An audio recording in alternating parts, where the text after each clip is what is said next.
Pierre Pillet, merci beaucoup pour ce reportage.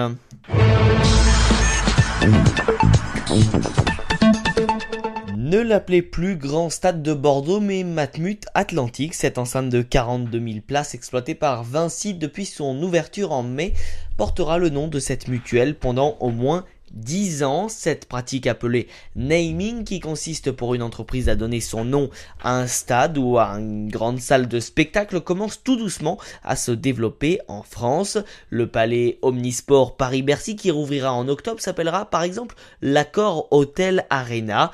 Depuis son ouverture, le nouveau stade de Nice est désormais nommé Allianz Riviera, celui du Mans MMA Arena, et Jean-Michel Aulas, le bouillant président de l'Olympique lyonnais, promet qu'à l'ouverture de son stade, le nouveau stade de Lyon, en janvier 2016, il y aura un namer. Alors ces exemples ne doivent pas faire oublier l'essentiel, c'est que dans l'Hexagone, cette démarche est beaucoup moins utilisée qu'en Angleterre ou même en Allemagne. Par exemple, outre-Rhin, 15 clubs sur 18 en Bundesliga, la première ligue de football, ont un stade qui porte le nom d'une entreprise. En Angleterre, les plus grandes équipes de première ligue comme Arsenal ou Manchester City ont d'ailleurs vendu leur nom de leur enceinte à un grand groupe. Alors le naming a du mal à s'imposer dans l'Hexagone, tout simplement car cela demande à l'entreprise concernée de s'investir sur le long terme, 9 à 10 ans minimum. Autre facteur qui freine les groupes en mal de notoriété, les pays latins comme la France sont encore assez méfiants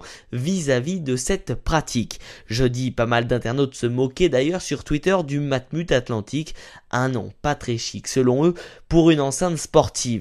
Enfin, les matchs de football génèrent moins d'engouement et d'audience télé qu'en Angleterre et en Allemagne, donc moins de retombées pour les sociétés qui donnent leur nom à un stade.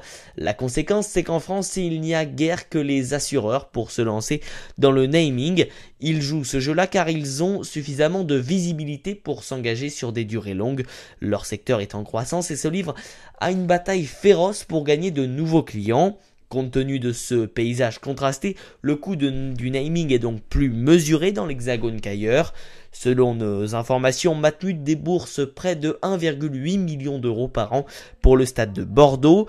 Allianz verse à peu près la même somme à Nice, alors qu'en Angleterre, l'Etihad Stadium, le stade de Manchester City, coûte annuellement 17 millions d'euros à la compagnie aérienne, et Arsenal touche quant à lui 10 millions pour jouer dans l'Emirates Stadium. Encore plus spectaculaire, l'assureur Aon investit chaque année plus de 20 millions d'euros pour donner son nom au centre d'entraînement de Manchester United. On en est loin en France, où même les très grands stades ne trouvent pas de namer s'ils ont une histoire et un vécu particulier. Aucune entreprise n'a par exemple voulu apposer son nom sur le stade Vélodrome de Marseille, entièrement refait en 2014 par Bouygues, chargé aujourd'hui de son exploitation.